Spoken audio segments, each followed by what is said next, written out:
ಸುಮಾರು 155 ಸ್ಟಾಲ್ಗಳು ಇವತ್ತು ಬರ್ತದೆ.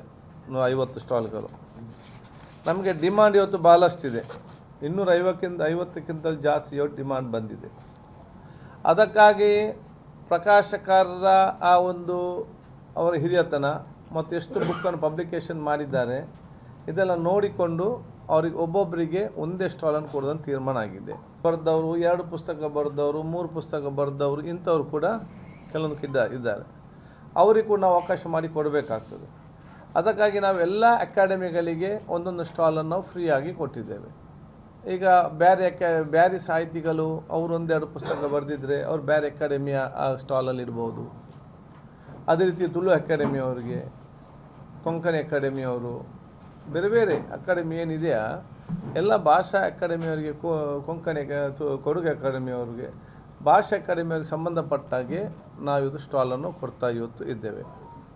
ಅದರ ಜೊತೆಯಲ್ಲಿ ಸರ್ಕಾರದ ಆ ಪಬ್ಲಿಕೇಶನ್ಸ್ ಇದೆ, ಅವರಿಗೆ ಕೂಡ ಅವಕಾಶ ಇರುತ್ತಿದೆ.